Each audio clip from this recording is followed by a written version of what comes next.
بخاری شریف میں قبیلہ غامدیہ کی اس عورت کا تذکرہ موجود ہے جو خود آئی تھی، کوئی گرفتار کر کے نہیں لایا تھا، از خود آئی۔ احساس پیدا ہو گیا نا گناہ کا۔ یہاں بہت ساری غلطیاں کر کے بھی لوگ جب اپنی بات کرتے ہیں تو کہتے ہیں کبھی یاد تو نہیں کسی کے ساتھ زیادتی کی ہو، یاد تو نہیں کبھی کسی کا، بھئی آپ نے اتنے بڑے ولی ہونے کا دعویٰ کر دیے۔ انسان تو انسان رہتا ہے۔ بڑے بڑے لوگ کہہ گئے کہ یا اللہ اگر انجانے میں بھی بھول گئے ہیں تو ہم سے درگزر فرما، لیکن جب ہم تیار ہی نہیں ماننے کو۔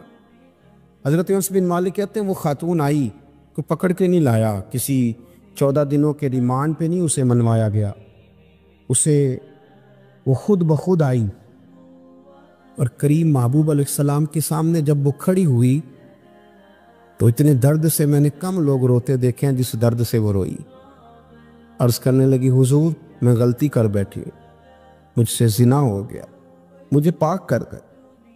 تو محبوب کریم علیہ السلام نے فرمایا تو کیسے ثابت کرے گی تو نے گناہ کیے؟ یعنی مجرم کو ثابت کرنا پڑ رہا ہے کہ میں گناہ گار۔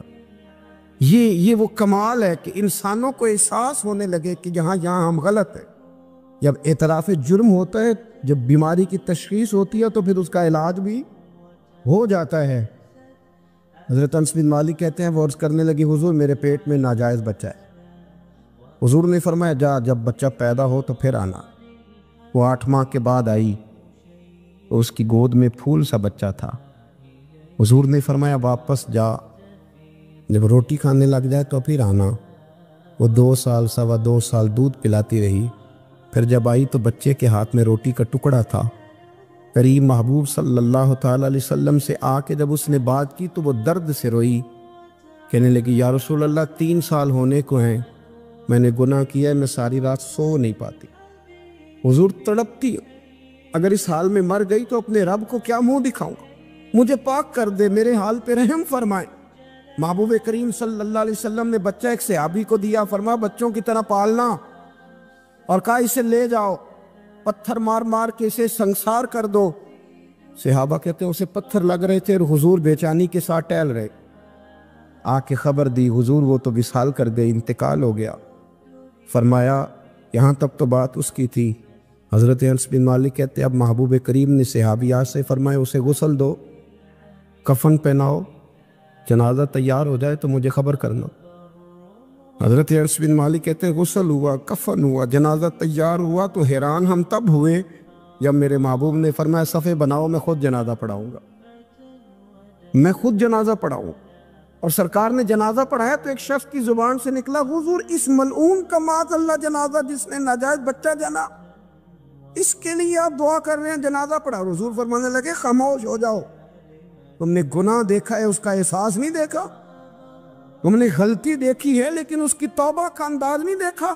اور صاحب کنز العمال نے یہ لفظ نقل کیے ہیں کہ کریم محبوب فرمانے لگے اس نے تو ایسی شاندار توبہ کی ہے کہ اگر میں اپنی ساری امت میں بانٹ دوں تو اللہ سب کی مغفرت فرما دے گا۔ احساس جب پیدا ہو جاتا ہے نا اپنے دل کے اندر کہ یہاں میں غلط ہوں، ان العبد اذا اعترف ثم تاب تاب اللہ علیہ او کما قال نبی صلی اللہ علیہ وسلم، رواہ مشکات۔ حضور نے فرمایا جب کوئی بندہ کہتا ہے نا اللہ میں بھول گیا تھا اور پھر وہ توبہ کرتا ہے تو رب اس کی توبہ کو فوراً ہی قبول فرما لیتا ہے۔ حضرت عبداللہ بن حذافہ جہاد کر رہے تھے، روم کے عیسائیوں نے گرفتار کر لیا، 1000 آدمی نے مل کے پکڑا، گرفتار نہیں ہوتے تھے صحابی، 1000 آدمی نے گھیرا ڈالا، گرفتار کر کے لے گئے۔ اور جب بادشاہ کے سامنے گئے تو وزیر کہنے لگا بادشاہ بندہ بڑے کام کا ہے، اگر ہمارے قابو آ گیا تو فائدہ دے گا، صحابی ہیں حضرت عبداللہ بن حذافہ، حضرت فاروق اعظم کا زمانہ ہے، اگر قابو آ گیا تو فائدہ دے گا۔ بادشاہ کہنے لگا کیوں، کیا خوبی ہے؟ کہنے لگے ہم 1000 آدمی تھے، یہ اکیلا قابو نہیں آ رہا، تو 1000 آدمی تھے، اگر ہماری فوج میں شامل ہو گیا تو بہت بڑا جرنیل ملے گا۔ بادشاہ کہنے لگا کوئی مسئلہ نہیں، 2-3 چیزیں ہوتی ہیں بندے کو خریدنے کے لیے، خرید لیتے۔ بادشاہ کہنے لگا عبداللہ جتنی دولت تجھے چاہیے میں تجھے دے دیتا ہوں، میرے لشکر میں آ جا، معاذ اللہ اسلام چھوڑ دے۔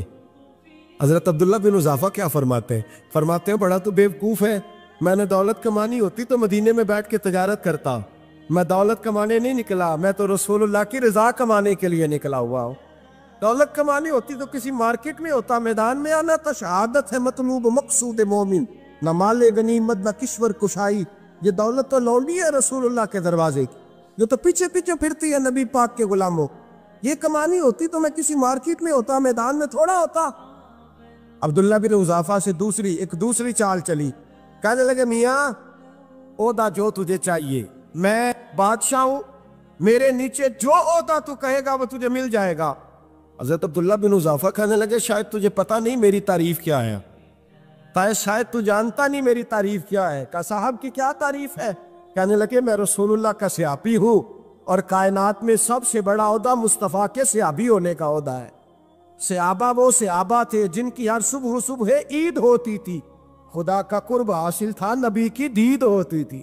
فرمایا میں نے حضور کے جلوے دیکھے ہوئے ہیں، مجھے عہدے کی ضرورت ہی نہیں، اور میں نے عہدہ لینا ہوتا تو میں سیاست کرتا، میں تو شہادت لینے نکلا ہوں میدان میں، عہدے کا میں نے کیا کرنا ہے؟ اب بادشاہ کہنے لگا اسے قتل کر دو۔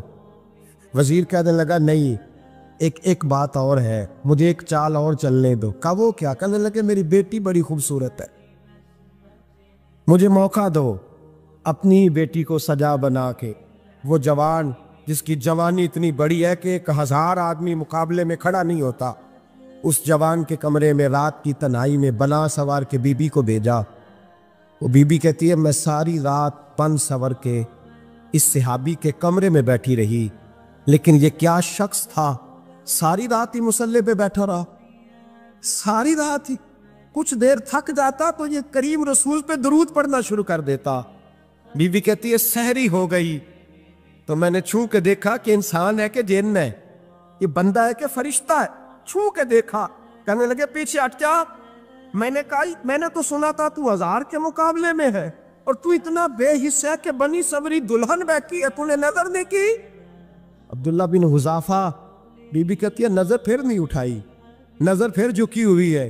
کہنے لگے بی بی میں مجبور ہوں، اب میرے اوپر کوئی حسن نہیں چلتا، میں نے جلوائے بددہا کا دیدار کیا ہوا ہے، اب میری نگاہوں میں جچتا نہیں کوئی، اس لیے کہ جیسے میرے سرکار ہے ایسا نہیں کوئی، کبھی بھی اب نہیں کسی کا میرے اوپر جادو چلتا، میں نے مصطفیٰ کو، اور کہا ذرا پیچھے ہٹ کے بیٹھ، مجھے میرے رسول نے غیر محرم سے بچنے کا حکم دیا ہے، ذرا پیچھے ہٹ کے بیٹھ، سحری کا وقت تھا۔ تو بی بی کہتی ہے اس نوجوان کے جملے میرا سینہ چیر گئے، کلیجہ پھٹ گیا، چیخ نکلی، میں کفر کے عالم میں روئی۔ میں نے کہا مجھے بتا تو صحیح، آخر یہ جذبہ کہاں سے ملتا ہے، آخر یہ روشنی تو میں نے دیکھی نہیں، کہاں سے آتی ہے؟ ایک میرا باپ ہے جو بنا سور کے مجھے تیرے کمرے میں چھوڑ گیا، بتلا یہ کہاں سے کیف آتے ہیں؟ عبداللہ بن حذافہ کہنے لگے اگر کیف لینا ہے تو بھی میرے مصطفیٰ کا کلمہ پڑھ جا، آجا دروازے رسول پہ جھک جا، مل جائے گا۔